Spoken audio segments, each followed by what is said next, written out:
Good morning, everybody. Welcome to Nuclear Energy Insider, now Reuters events, as we've been bought by Thomson Reuters. Welcome to our webinar with the US Nuclear Industry Council, New Brunswick Power, and Ontario Power Generation, titled "Is Domestic Deployment the Gateway to the International Export Market?" My name is Kevin Anderson. I'm the organizer for this webinar. As you may already know, I'm responsible for the International SMR and Advanced Reactor Summit 2020. It's our 10th edition of this conference, which will be on April the 8th and the 9th next year in Atlanta, Georgia. This webinar is one of a number of pieces of work that we're doing to promote the industry, some of the key issues within it. We also have multiple white papers, which are currently available through our website, so do check those out. We've got an end users white paper detailing things like mining, the defense industry, and how those industries can be improved with the use of SMRs. There are hundreds of you tuning in today, actually, so thank you very much for the great response. I know we're close to Thanksgiving, so I do really appreciate everyone on the US side tuning in. And obviously, thank you to our panelists for their time as well, of course. Just a brief bit of housekeeping before we begin, just to let you kind of know the format. The webinar will be about an hour long, with presentations from each panelist and a Q&A afterwards. I'll do a quick intro as well, obviously. The whole session is being recorded, so we will send you the full audio recordings and presentations. Should take us about a week, 10 days, something like that. You do have the facility to ask questions. I want to point this out quite prominently. So on your control panel there'll be a little tab which says questions. Do fill those out and do ask questions throughout the entirety of the webinar. I can see those and I can put those to our panelists at the end. So yeah, please do use that questions as much as possible. If you cannot hear anything, you can also use that question tab to let me know that you cannot hear anything, so please do so. Yeah, so the purpose of kind of today's session is really to take a closer look at current domestic deployment strategies in the US and in Canada, and how they can feed into the objective of winning business and deploying SMRs in different countries and locations all around the world. Joining me today to address some of the key issues are David Blee, President and CEO of the US Nuclear Industries Council, Paul Thompson, who's a Senior Strategic Advisor at New Brunswick Power up in Canada, and Robin Manley, who's the VP for Nuclear New Build at Ontario Power Generation. With all our panelists speaking at the conference, at the International SMR and Advanced Reactor Summit in Atlanta, make sure to check out our website to find out what other senior decision makers will be there. If you type Nuclear Energy Insider SMR into Google, you will no doubt find us at the top. If at any point you kind of want to ask the panelists a question, as I mentioned before, use that questions tab. It's really, really good. And yeah, it really does help us to kind of facilitate as many questions as possible. So yeah, that's everything from me. Now, although I'd like to think it so, I'm pretty sure people didn't sign up just to listen to me jabber on. So without further ado, David, I will hand over to you, and we'll get the webinar going. Thanks, David. Okay, so let's see here. Okay, Kevin, looking for that screen there. So see your screen now, David. Screen. There we go. If you go to your presentation, we'll be able to start. Okay, great. Okay, so well, thank you, Kevin and Reuters Nuclear Insider for organizing this. It's great to have our Canadian colleagues on the phone. We've been frequent guests there in Canada, and I just came off of a SMR roundtable organized by Canadian Nuclear Labs with my panel alone at 16 people on it, so a lot of interest, several hundreds of people in the audience and that focus was on SMR deployment. So in terms of the central question here, domestic deployment, the gateway to the international export market, well, one thing is for sure, we're not going to sell reactors internationally if we aren't deploying domestically. So we agree on that thesis. We have spent obviously a large amount of time. I'm having trouble here advancing. Hold on for 1 second. Hi, David, just jump in there. We can see your screen, but we can't see the presentation currently. Oh, you can see the presentation? No, we cannot currently. Oh, goodness. Okay, let's go back to the show screen. Oh, okay. Screen.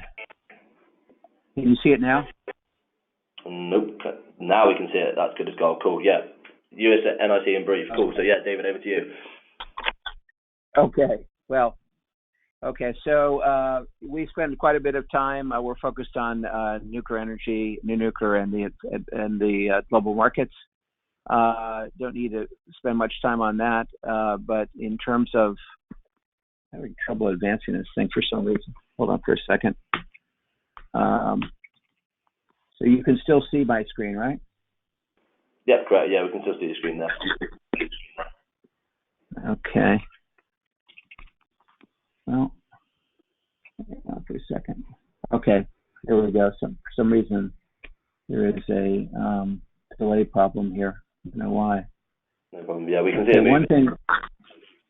Okay. Hang on for a second.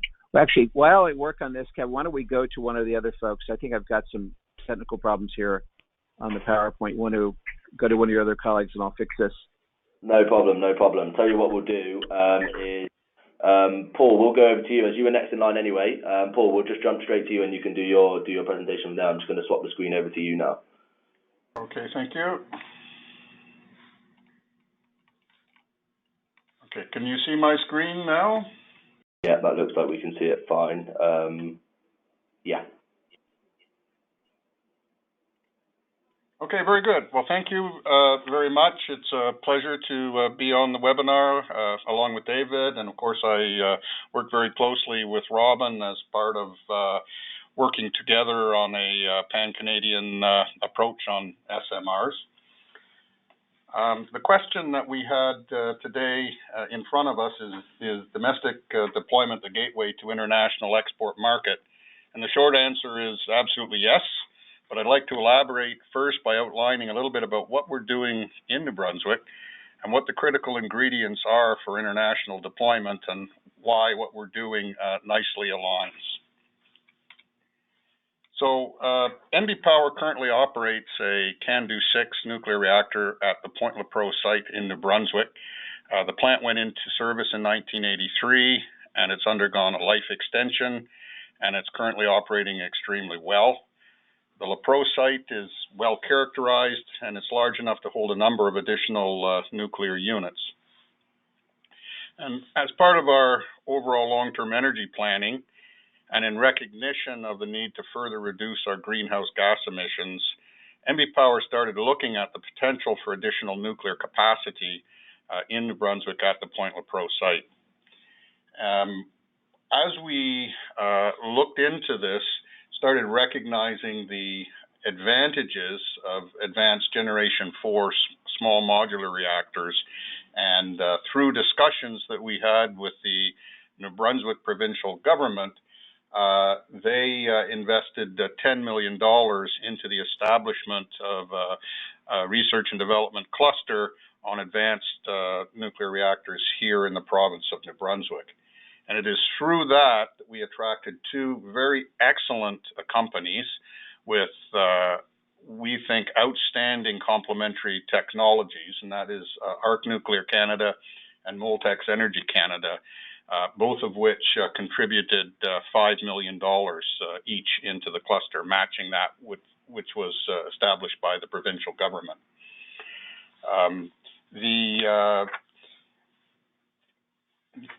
Since that time, there's been a lot accomplished within New Brunswick. They've established offices. They're working with the University of New Brunswick in building curriculum and doing research and development. And they've progressed their preliminary designs and gone through the CNSC vendor design review. ARC is completed. Moltex is just submitting their last submissions. And they've had a lot of dialogue within the province on establishing supply chains. They're currently in the process of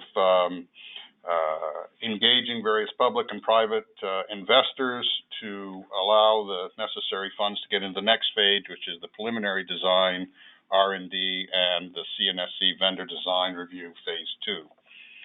And of course, if that is successful NB Power is looking to showcase both of these technologies at the Point Lepreau site. I think it's important when you're thinking about domestic deployment. It's not only that you've got one working, but you've got to have a product that people want. And part of that is, we know nuclear is low carbon emissions, which is really very attractive as the world is trying to limit its greenhouse gas emissions. But what's very important, we think, about the Gen 4 SMRs is their inherent safety characteristics and their passive safety. And what this really means is that the design itself can be simplified in terms of the number of systems and components, because you're letting the physics and the chemistry do the work for you. They're providing the inherent safety benefits that Generation 3 or Generation 3 Plus reactors have to do with having a lot of components and systems to provide the necessary defense in depth. So basically, you can simplify the design, which lowers the overall costs, which now makes financing affordable. So that's a very key thing, is to have the necessary cost equation. These reactors have the potential to recycle their used fuel and thus make the waste story, which we believe in nuclear is a good news story, but it's not. It is not resonating to the degree that we would like with the public. It makes that story even better. Because of the nature of these reactors, they can also load follow very well, and so they support the expansion of renewables. They play well with renewables, which is very important in the overall energy mix. And of course, being relatively simple reactors, more of the components can be manufactured within the country, opening up supply chain opportunities. So if we switch now to what are the necessary ingredients besides having a product that people are interested in, i.e. it's affordable, it's cost, and it addresses some of the, if you wish, classic concerns the public have with nuclear. Clearly, they want to see a commitment to build the first of a kind commercial demonstration unit in the country of origin. So that way they have something they can actually look at. In our case, it would be the Lepreau site. Naturally, they want to see that the design is complete, that it has been licensed by a country that is with a highly respected regulatory process, such as the Canadian Nuclear Safety Commission, that there's demonstrated public acceptance within that country of origin, within that region. And how did the utility go about generating that public acceptance? Clearly, you need to have an established supply chain so that there's no questions about the fact that you can have the equipment that needs to be built to supply to the reactor. They naturally want to see that there's a detailed project plan and budget that has been established, and of course that they were able to deliver on those plans, both in terms of the supply, the construction, and the commissioning timelines. Very key on this is the demonstration of the actual operation itself to show that it can be operated, it meets the design objectives, and that the overall cost, both the capital costs and the operating and maintenance costs, are well understood and characterized. No matter what you do, you're going to have a number of surprises along the route, and it's important to see how those were overcome, and also what you can do in terms of improving to the future project. Having a strong knowledge base in the country of origin, again, gives the country that's looking to import that technology a high degree of assurance that there is enough experts there to anchor the technology. And lastly, it provides the confidence that any issues encountered in the future are likely going to be encountered by the commercial demonstration unit first, and be resolved by the country of origin. So, in summary, the commercial demonstration plant really becomes the showcase for the international export market with all of those attributes that I've discussed.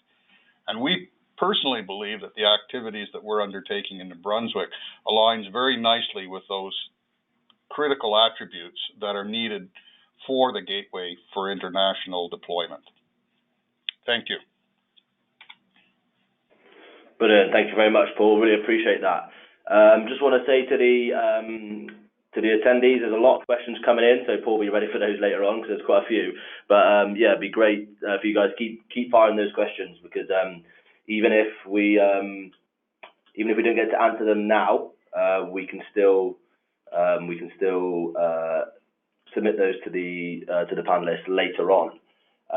David, are you ready to do your presentation, or shall we move over to Robin first? Yeah, I think we got the animation out of it, which was causing some difficulty. So you want to share the presentation? I think it says share my webcam. Yeah, what I'll do is I'll share your screen now. Okay. Oh, there we no, go. that's not the one we want to share. Nope. No, that's not the one we want to share. Show screen? Yeah, show screen, not show webcam, just show screen. Boom, there we go. Well, yeah, you've got the... Oh. Did we lose you there, David? Yeah, sorry, it looks like we lost you there, David, for a second. So, Robin, what we'll do is we'll move over to you, yeah, we'll go from there. I have your presentation here, so 1 second. Okay, so thanks very much, Kevin. Hopefully you can hear me. Yep. Yep, okay, and thanks for this opportunity to share some thoughts from Ontario Power Generation. I'm the Vice President of New Nuclear Development, and as Paul Thompson mentioned, we often work together actually on the opportunities in Canada, and in fact, pretty much everything that Paul said, other than the specifics of the technologies that New Brunswick is working on, the general concepts were all exactly the same as for us, and so I will avoid restating any of that good explanation. A little bit about Ontario Power Generation. We operate 10 nuclear reactors, CANDU reactors in Ontario. We actually own another 8 that are operated by Bruce Power. OPG is actually in a growth mode in the following sense. We have gone and acquired some additional hydroelectric generating stations in the United States. So we've actually expanded outside of our traditional territory of Ontario. And we've also actually bought some natural gas plants in Ontario. So we have a very wide spectrum of energy production, hydroelectric in Ontario and the U.S., nuclear plants in Ontario. We've got a solar plant. We've got gas plants. We've got a biomass plant. Quite a wide spectrum. And the Pickering nuclear generating station, which is 6 operating units of about 500 megawatts each, is going to be shutting down in about 2024 or thereabouts. So the company obviously has been preparing for that for a while and has been looking for what are we going to do to replace that generation and that income. So we've been looking at opportunities for expansion and growth, and one of those areas is potentially in nuclear. So like Paul at New Brunswick Power, we participated in the Pan-Canadian Small Modular Reactor Roadmap in 2018, and we have been evaluating potential options for deployment in Ontario and beyond. And we're looking in a couple of different areas. One, grid-scale reactors of several hundred megawatts, because as you see there on my on-grid opportunities slide, Kevin, if you're looking at that one, we have an existing site that is available for use for large reactors at Darlington.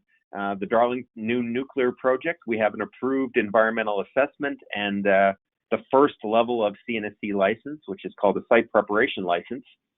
So we're moving ahead to renew that license and to evaluate technologies that would work for Ontario, but also beyond Ontario. Because there's no point in us building just one reactor of a new design. So we're looking for an opportunity for that to be the first of a kind, and then to work with other jurisdictions. Hello? Carry on there, Robin. Then work with other jurisdictions, potentially in other provinces in Canada, like in Saskatchewan, if they were interested, and they're looking at that. Potentially in Alberta, if we could find an opportunity there. And again, we just started looking at that. No indications so far. But we also are looking at some of our friends in the United States and potentially beyond. And there's certainly nothing that I can announce, so we're nowhere near doing any kind of deal. But we are looking for, potential partners that we could work with on fleet deployments of grid-scale reactors where it would make sense. So we want to make sure that we pick a technology that's the right size, that's got the right advanced safety features. One thing that's critically important is the timeline. It has to be deployable on a timeline that we can seize a piece of the market.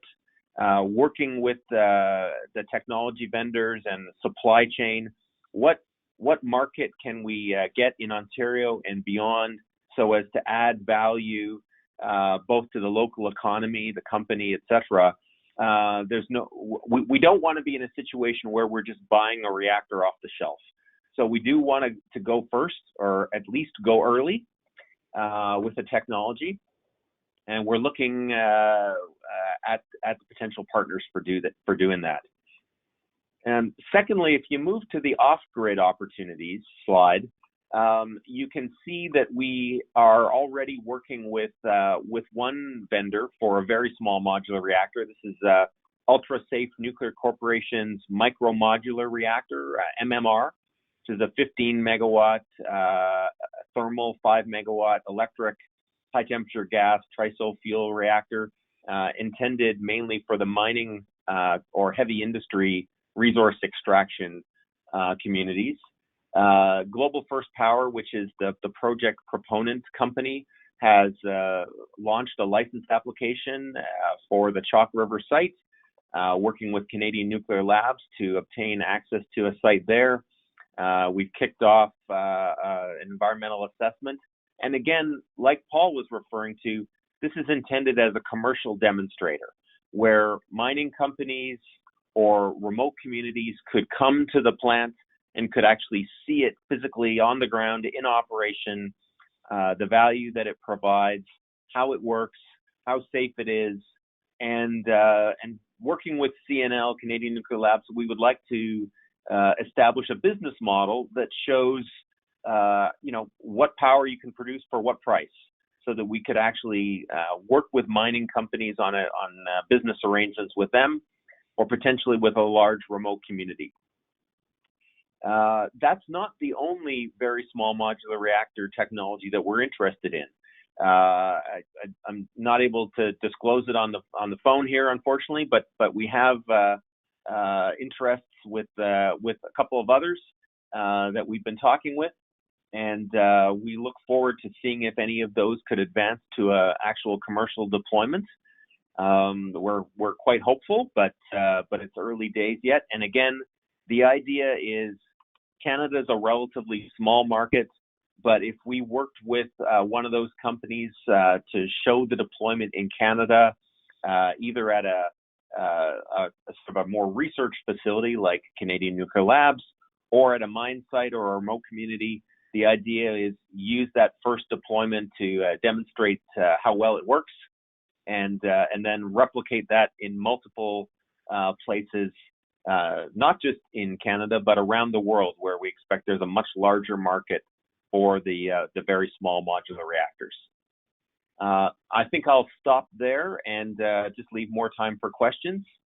Thank you very much. Brilliant. Thanks there, Robin. Really appreciate that. I think I did manage to keep up with the slides, so all good there. David, I can see that you're back with us now. Shall we have a third crack at getting your presentation up on the screen?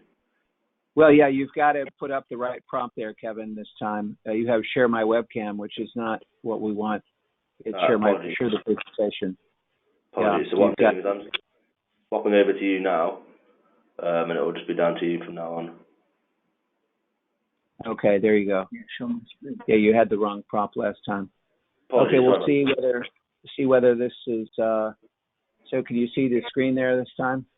Yeah, I can see a PowerPoint there. Okay, great. Okay, well, I think we all agreed on the domestic deployment. It was good to hear from our colleagues in Canada on what they're doing in that respect. We're obviously focused on that in the U.S. and certainly global markets. There are a variety of initiatives just back from the U.S. EU SMR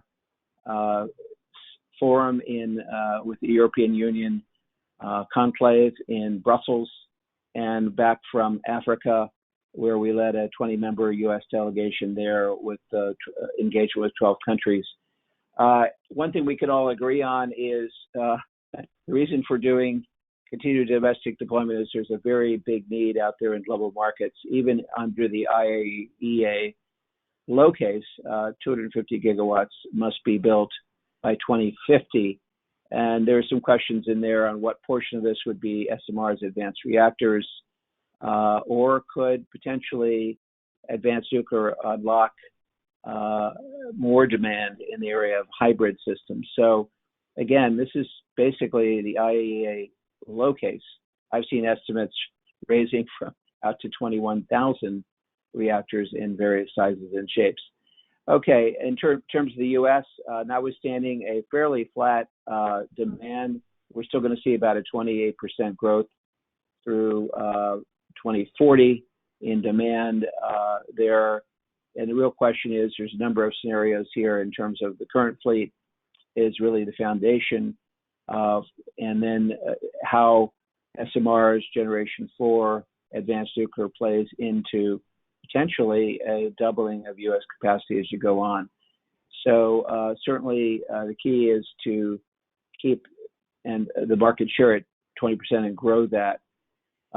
Obviously, as we look internationally, the era of the large plants is not over by any means. We found that out in Africa, but we think an all of the above strategy there on the technology is very, very key. Global markets you see there in terms of the growth in Asia, question mark on Europe growth.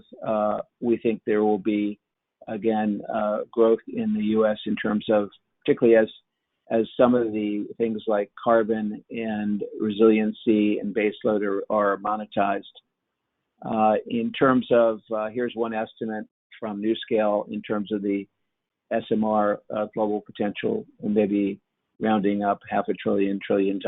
We see certainly in the next by 2040 a $2 to $3 trillion market overall. So again, deployment is important. All that is a crowded marketplace, though. You see various consortia there, including France, Korea, China, Russia, and the U.S. I think the difference here is in the past, in the 70s, the global market was the U.S. was the General Motors of the market, and today, actually, General Motors is probably in a 30% market share. So if you have 5 competitors, if you get 30, 35, 40%, you're doing quite well there. And so again, it's a competitive playing field internationally. Our focus in the U.S. is very much on deployment. The flagship of advanced nuclear is Plant Vogtle 3-4 expansion, due to come on here in the early 2020s. They just cleared another hurdle. They're going to testing now at Unit 3 and 4 on very key operational readiness. NewScale Power, looking at a 2026 deployment Idaho National Lab, which includes a hybrid demonstration there as part of the JUMP initiative. TVA Clinch River will be getting the early site permit with a potential 2020s at Clinch River deployment looming. Microreactors are really on the move, early 2020s, driven by both DOE and Department of Defense interest. At the DoD alone, there's potential 200 facilities, installations that could use a microreactor. The Versatile Test Reactor, Idaho National Laboratory, which is receiving both funding and government support, which would also be sort of a twofer in the sense that it would be a Gen 4 reactor base, the GE Prism 2026. Also, in looking at the LEU reprocessing for the HALEU fuel, and then a demo project and commercialization with both Centrus and Urenco looking at initiatives there, including a government-funded Centrus demo in Ohio, and then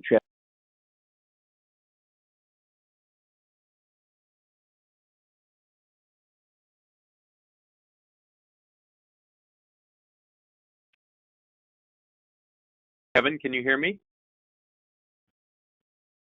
I can hear you, Robin. It's Paul. Hey guys, sorry, I feel like we've just had a little technical issue there, where it managed to kick me off the webinar basically, but I think we're all still kind of in here pretty much. Apologies to you there, David. We're having no luck today. I will transfer. No luck at all. I've done loads of these. I've done loads of these webinars. I've never had anything go wrong. And today, I think everything's gone wrong in one go.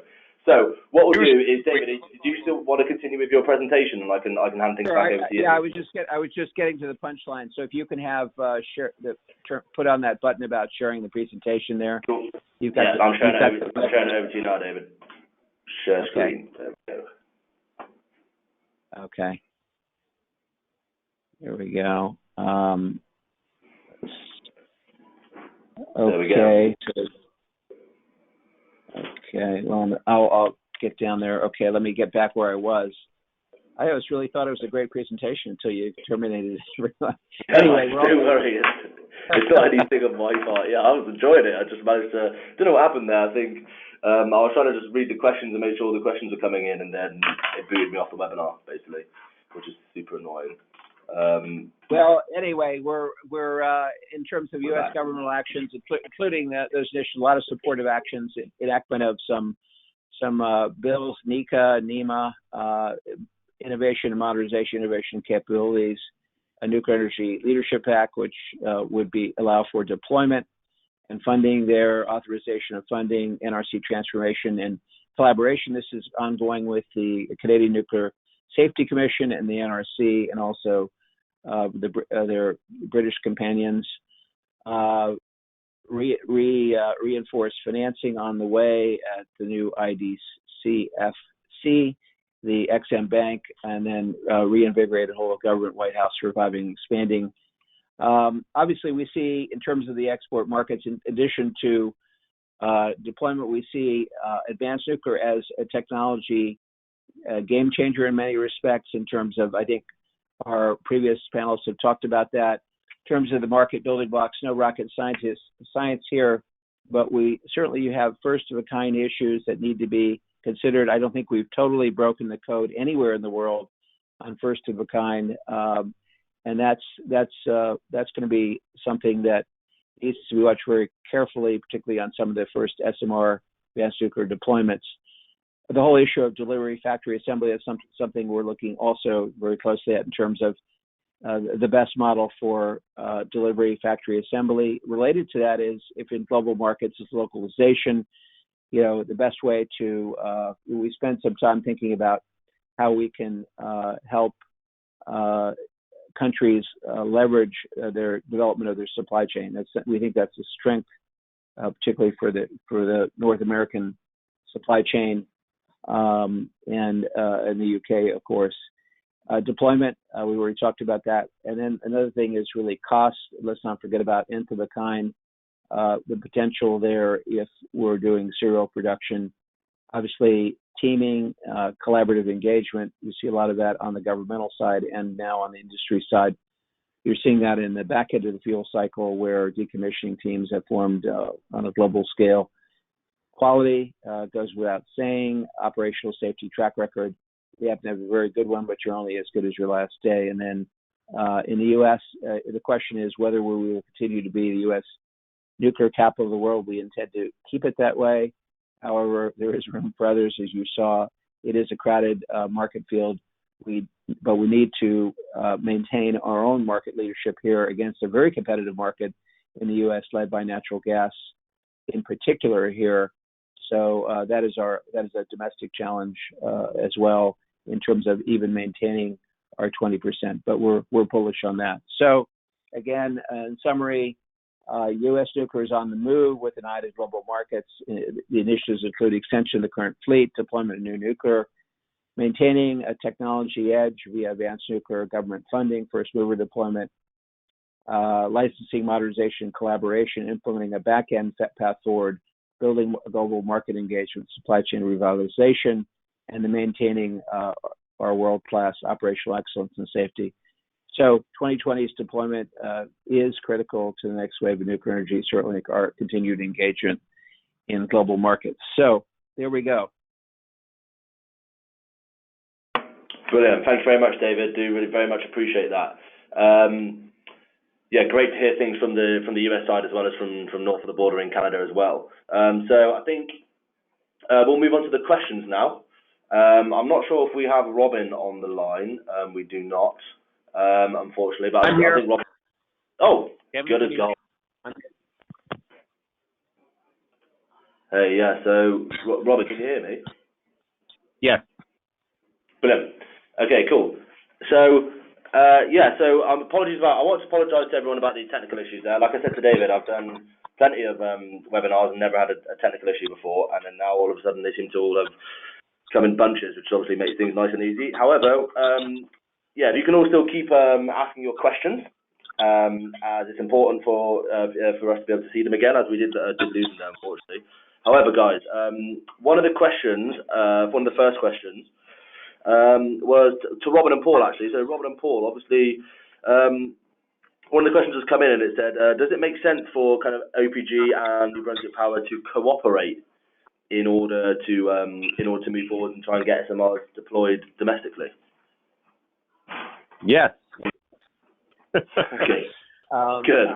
So we're doing our best to cooperate. Paul can obviously pitch in here, but for one thing, we communicate as much as we can amongst ourselves, subject to non-disclosure agreements and certain limits like that. But we have a forum that we speak basically on a weekly basis as to progress, how we advance the file, both in terms of governments, vendors, approaches to the question, market analysis. We work collaboratively on those things, and with some of our other peers in Canada. And we're attempting to advance a united front in terms of an overall pan-Canadian deployment. And it's complicated at times, but definitely the intent is to work collaboratively. Absolutely, we have a strong collaboration. There are complementary approaches, and we're working hard to make sure that it is seen as a holistic picture, so that people are not confused. So I think there's an excellent relationship between all four utilities, Bruce Power, OPG, New Brunswick Power, and Sask Power, in terms of trying to lay out strategies of how we can potentially progress deployment of SMRs here in Canada and also abroad. Brilliant, thanks, guys. I think that's actually a really strong point. It's a question that a few people have been asking, so it's great for us to get an answer there. An interesting one here from Benjamin Cross, which I think is really interesting and obviously is open to everybody. The question is this: we cannot afford multiple standard set of reactors, so we can't afford to have all these different types of reactors. How do we marry innovation with standardization? David, did you want to take that one first? Well, we welcome the competition. We've got, in the council alone, 17 trailblazers who are out there with your technology. And we think there's different types of markets. You've got the larger demand. You've got the, I would say, the fleet replacement for, let's say, coal here in the U.S. You've also got the micro market that is surging. So we're not really into government picking winners and losers. We think that the competition is spurring innovation, and we're seeing a lot of that. So, again, in terms of down selecting, that's up to the customers, really. If that's OPG, New Brunswick, I noticed that they are looking at multiple sources of supply. So, again, at the end of the day, there will be certainly a narrowing, but until then, we welcome the competition. We think it is spurring innovation, and we're delighted to see it. Good, brilliant. Yeah, I would definitely. That's all for the border. Paul, did you want to? Yeah, so I think we have a very similar viewpoint. The current field is very good for innovation, which allows for us to look at the types of technologies that are emerging and the potential benefits they have. So that certainly is a plus. And as noted by David, there are different applications, which means that there's more than one specific market here. So there are a number of categories by which these SMRs are going to be applied. So I think that is good. Ultimately, we will need to reduce the field. However, I think it's important in understanding that these are less complex, particularly the more advanced designs are much simpler. They're not going to have the same amounts of funding that's required to get them to the demonstration stage as the last generation of reactors did. And we're also looking at public-private partnerships here. So it's not all on the federal dime. However, it's important that you get the government coming in with the right kinds of policies and the right kinds of initial incentives to get them sufficiently through the early stages of the design such that we can attract the necessary private investment. And that can also mean federal backups as well on the demonstration units. So I think it's a very exciting time. And I think that we will be able to identify the right kinds of designs that will ultimately converge on. That's part of what we're doing on our ongoing working group. So, Robin, I'm sure you'll have something to add to that. Actually, I don't have much to add. Next question. Cool, brilliant. Well, I'm glad David and Paul were able to put things so succinctly. Great, good stuff. Another question here, which I thought was really interesting, from Keith Miller. So, in comparison to other kind of industries like the aerospace industry, there's quite a lot of sort of international agreed standards in terms of regulation for airplanes and air traffic travel. Is there kind of a way, or is there kind of a movement where international kind of regulatory collaboration would help with the mission to move SMRs into the international market as well? Robert, did you want to start with that one, perhaps? Sure. Yeah. There's at least several, I think, efforts afoot on that, and I probably don't know them all at all. Certainly. Between the Canadian nuclear regulator, the CNSC, and the U.S. regulator, the NRC, they have a memorandum of cooperation that's been signed between the two of them to work together on licensing, certification, whatever they call it, of these new reactor technologies. And they've established a sort of high-level process they're going to undertake for that, in terms of harmonization of their reviews, what they're going to share. They've even picked a couple of technologies that they're going to start their focus on and use those as kind of test cases.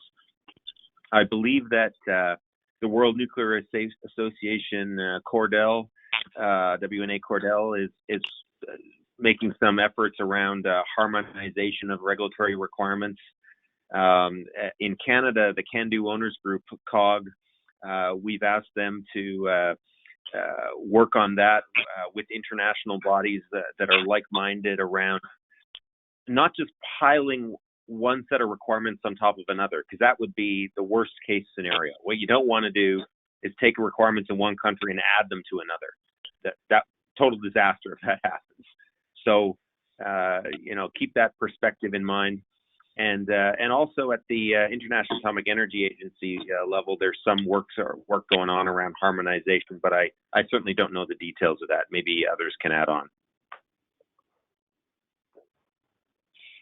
Right. There's also the Office of Nuclear Regulations in the UK is also collaborating with the NRC and the CNSC, as well as the Nuclear Energy Agency is very based in Paris, is also very much focused on this. So I think there's some some optimism in this area, I think, and it's very, very important, I think. Not that any regulatory agency would rubber stamp another ones, but certainly accept some of their diagnostics. And you're seeing a number of American companies that are up in Canada doing the vendor design review. So again, and there's, as you said, there were a couple of pilot programs, NuScale and Terrestrial Energy, that have been selected as a start. Paul, did you have anything to come off the bat there? No, I think we pretty much covered I think that aspect of the question. Cool, brilliant, good stuff. Cool, let me just give you the questions here. We've got a lot of questions to get through, so I'm glad that people are still asking questions. Still keep firing them in. We will ask them to the panelists after the webinar. So yeah, do keep asking as many questions as possible. Interesting. So in terms of kind of optimistic projections, because obviously we're always trying to predict when we think an SMR is going to land, what year, how much it's going to cost, that sort of thing. But these projections can sometimes be fairly optimistic, even for first of a kind. So how strong is the potential for damage for optimistic projections at this stage? Does it kind of damage credibility in the international market, or is it good to make optimistic projections to kind of push things along? Paul, do you want to start with that one? I think it's a great question. Naturally, vendors tend to be very optimistic in terms of what they see as the potential timelines. There has to be a judicious mix of that optimism, which is needed to acquire potential investments and interest for developing the technology, while at the same time you've got to progress with the details of the design and the planning so that relatively quickly you're able to come up with credible plans and schedules and costs. So I think it's a bit of a juggling act, and you hate to overcommit and underdeliver. On the other hand, if you, as you know, if you come up and say, well, if we took all conservative assumptions, this is going to be out at 2060, you'll never get the beast off the ground. So there's a natural mix between the over-optimistic view and an overly conservative one, and it's a matter of picking the right balance there. Yeah, and I would add to that. The fact of the matter is, the first of a kind. We've had that conundrum.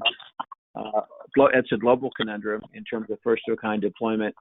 I do think, though, for advanced nuclear, the case of NuScale, for example, at Idaho, they're going to be deploying 12 modules. Well, if there is an issue with the first module, presumably that can be addressed, and you're reducing your risk.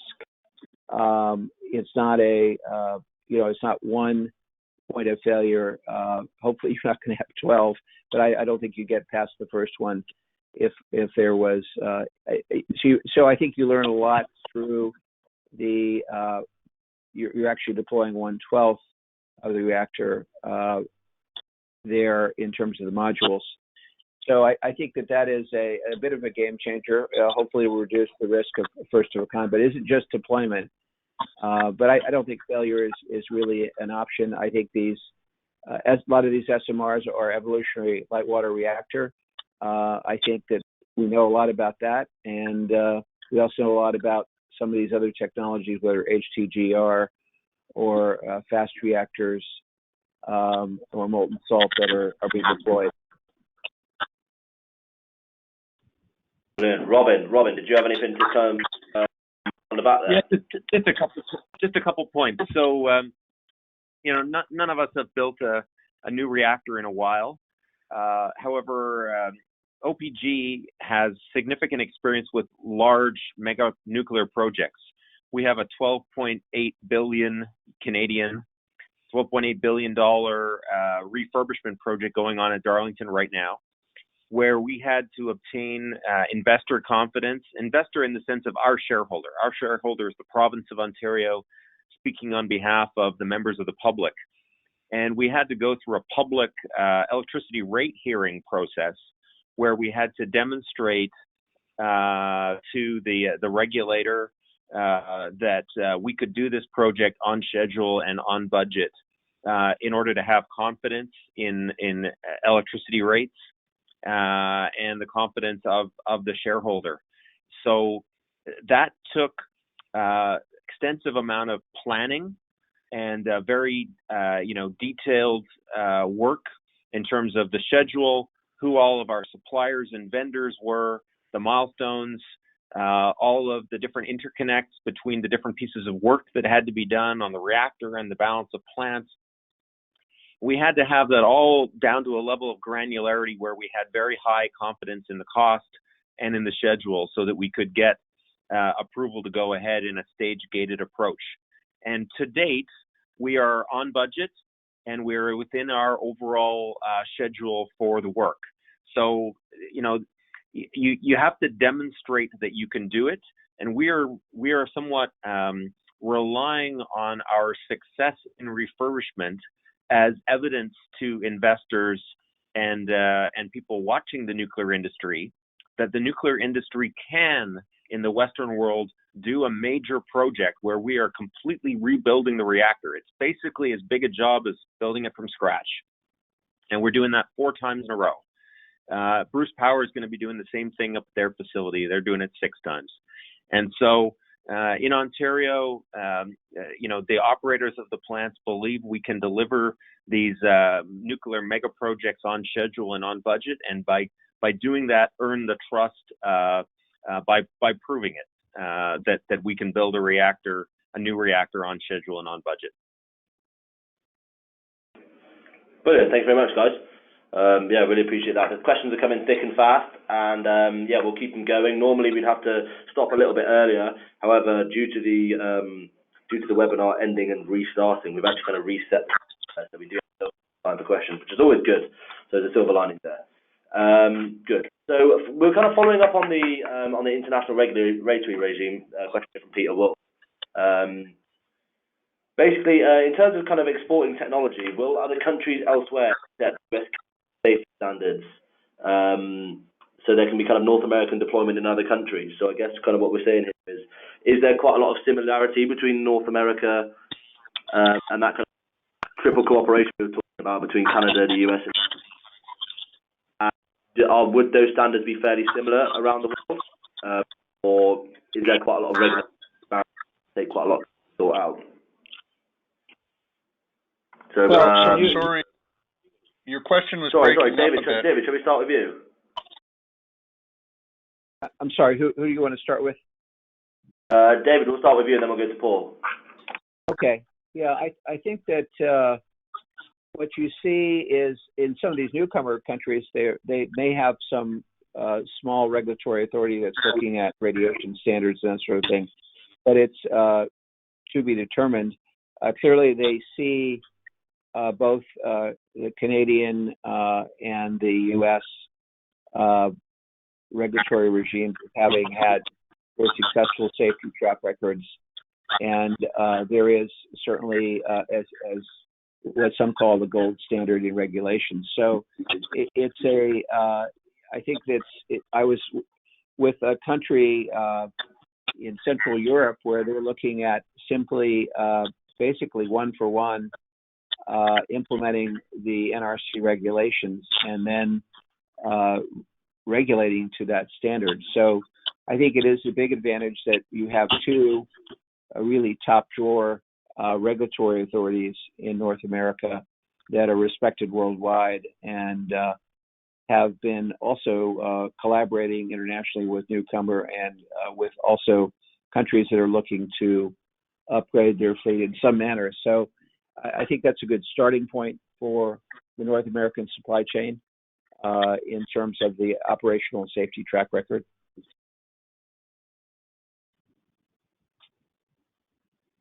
Thanks, David, and we'll go over to you, Paul. So I agree. Great points that David identified there.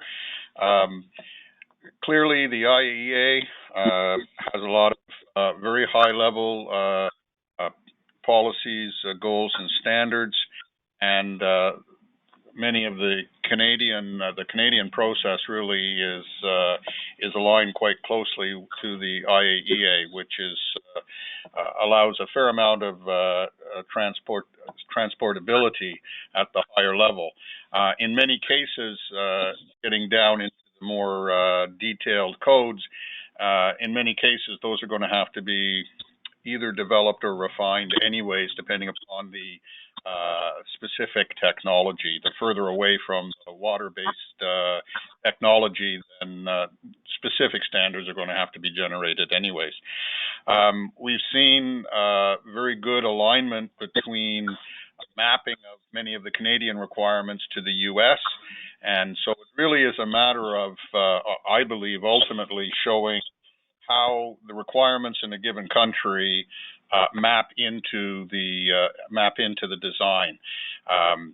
If they picked a reference such as U.S. or a reference such as Canada, I think those are fairly straightforward processes to do the mapping of requirements. Brilliant, thank you, Paul. Robin, did you have anything to come in with on the back end? Covered it for you. I don't really have anything else on that one. I actually have to drop off in a minute, so if you had one last question for me, maybe I could take it now. No problem, Robin. I'll have a quick look here and see if we've got something specifically addressed for you. So we've got something here which is on the Canadian line. It says from Bradley Duncan, says he sees a strong preference for Canadian supply in the Canadian market. How would the US supply chain break through? Is that something which you think could happen, Robin, or do you think that will stay within Canada? Yeah, thanks for that question. Excellent. Well, we do want to get as much of the supply chain in Canada as possible because it adds to the value proposition. As we construct a business case, the more local supply and jobs you can get, the better. And I'm sure everybody would feel the same way about their own jurisdiction. But it's recognized that most of the technologies that we're looking at are not Canadian. There's a couple that are, but we haven't made a decision one way or the other. But we need to recognize that as we construct the business arrangements with whoever a successful technology vendor would be, that we're inevitably going to be, I think, maybe it's not inevitable, but it's highly likely that we would be working with suppliers from outside of Canada for some of the components, possibly the fuel, and we just recognize that as the reality of the case, and we'll just have to put together the best business deal that makes sense. Thank you. And thank you, Kevin, for the opportunity to be on the call. Sorry, I have to drop off. No problem. Thank you very much, Robin. I'm glad that you were able to be here. I do understand we're running a little bit over. No, very glad that you were able to be here. So thank you very much, Robin. Bye-bye. Paul, did you kind of have anything to add on to what Robin said there in terms of that question? Well, I think I think Robin's response was very good for us here in New Brunswick with two technologies that we've identified that we believe are the right ones. The vendors have done a supply chain study to understand for their components how much can be done within the region, how much could be done within Canada, what needs to be done abroad, understand also what could be how those numbers could be increased with certain amount of capacity building. So certainly in the case of ARC potentially fuel, it would be one that would need to be certainly brought in from the U.S. But there's other aspects, the turbines and generators and some things like that. So there is very specific components that we would expect that we would need to get outside of Canada. Certain ones would need to be outside of New Brunswick within Canada, and a good portion of it could be done within New Brunswick. Thank you very much, Paul. So to come from the US side there, David, how do you think that the US supply chain kind of breaks into the Canadian market?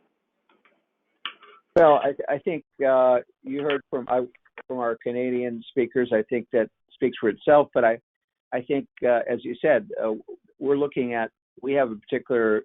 It's not just the technology; it's also the supply chain. For example, the advanced fuels. So we've got a lot of exciting things going on in the area of advanced fuels, whether it be smart fuel or high assay LEU development that I mentioned. So that can be, and that is something where, may not be partial to localization. I think that this comes down to a localization question in terms of what components. There will be certainly localization requirements. Certain percentage of the technology has to be developed through a local supply chain. I mean, we have various situations in our country where we have the same thing. So I think we have to be agile there. I think there's a big opportunity for the American technology, advanced fuel supply chain, I think, and indeed manufacturing supply chain, as Brad Duncan knows well. But I think it'll be the real litmus test will become in other markets, whether that's Jordan or Kenya or Ghana or other countries, let's say in Central Europe, like Poland, Estonia, Czech Republic, and others, maybe a little more complicated. And I'd also say that in the advanced nuclear space, there is more chance for localization. You're not going to be seeing large components just come by barge from other countries where you sort of watch these things being brought in and you can't really do anything yourself. So I think that'll be both a challenge and an opportunity. Definitely. Thank you, David. Appreciate that view from kind of the US point of view. There's one here specifically for you as well, David. You mentioned the need for achieving operational excellence once the first unit is started. How will this be achieved? How will global leaders in operational excellence like INPO and WANO see this planning? When will they be engaged? That's something that hopefully from the beginning. I think the best way to be engaged is from the very beginning. So clearly, INPO, WANO are tremendous resources, and their engagement from the beginning. They've been involved in these circles, and we're right now we're focused more on deployment than operation. But it goes without saying that you can't have a successful deployment without successful operation. So that is, I think, the next challenge looming beyond. I think what we found out what we've seen happen in the UAE, for example, was they appeared to deploy more or less on schedule, but when it came down to the operational startup, the deployment had, the operational readiness wasn't as wasn't syncing with the deployment schedule. So again, I think that's just a case in point. Thanks, David. Paul, do you have anything that you wanted to add there in terms of the Canadian side? Yeah, I think I agree with David that early engagement is going to be important, and the example that he gave, I think, is an excellent example of why early engagement is necessary. I think the other aspect of why early engagement would be needed is, again, depending upon the generation of technology, some of the aspects of LENO or IMPO would need to be evolved to fit the technology, to be consummate with the technology. So I think there's some learning and changes needed on both sides, and thus the importance of early engagement, and for it is in the betterment of the industry. So I think it's an excellent question, and it's a great topic that will need to be pursued. Definitely, I would agree so. Yeah, I think it's really important that we do pursue this moving forward. Guys, unfortunately, I think we've run out of time there.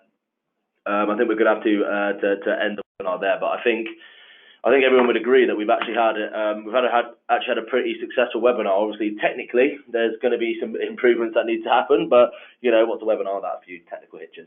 I want to say a massive thank you both to David and Paul, who are still on the line, obviously to Robin, who had to drop off a few minutes earlier. Thank you very much, guys, not just for your presentations, but in those really detailed answers to the questions. I think that's a really important way that we can engage with the industry. I think, yeah, you've done it really, really well. So what I'll do is, we've got a few more questions here. I'll make sure that they're emailed out to you, and we'll follow up with those with the recordings as well. Just a note to everyone who managed to stay on the line, thank you very much for still staying involved. Do appreciate that. We'll be sending out the recordings. What we'll do is stitch the two recordings together to make sure that it's all one nice video for you guys. But the best way to get all the answers to these types of questions and more is really to attend the International Combined Advanced Reactor Summit in 2020 on April the 8th and the 9th in Atlanta. You'll not only be able to hear from everyone who spoke today, but you'll also be able to hear from people like Southern Nuclear, Exxon, Bruce Power, TerraPower, NuScale, the CNSC. We've got international representation from the UK government, from ENGIE, from FlowNet. So in reality, it's kind of the best place to be if you're really serious about small modular reactors and advanced reactors and their domestic deployment, what end users are going to use them, whether there's any international market there. The end users for mining, for defence, for remote communities. It's a place for you to go and find out that information, meet the right people, connections. So once again, thank you very much to David, Paul and Robin for participating today. I'm sure you found their insight invaluable. We will be sending out the recording. So please share them with your colleagues, clients, community. Put them on LinkedIn, put them wherever you want to put them. The more the better. We want to spread that knowledge, so yeah, please do. Thank you for tuning in. Thank you very much to our panelists, and we'll be seeing you all soon. Thank you. Thank you, Kevin. Appreciate it.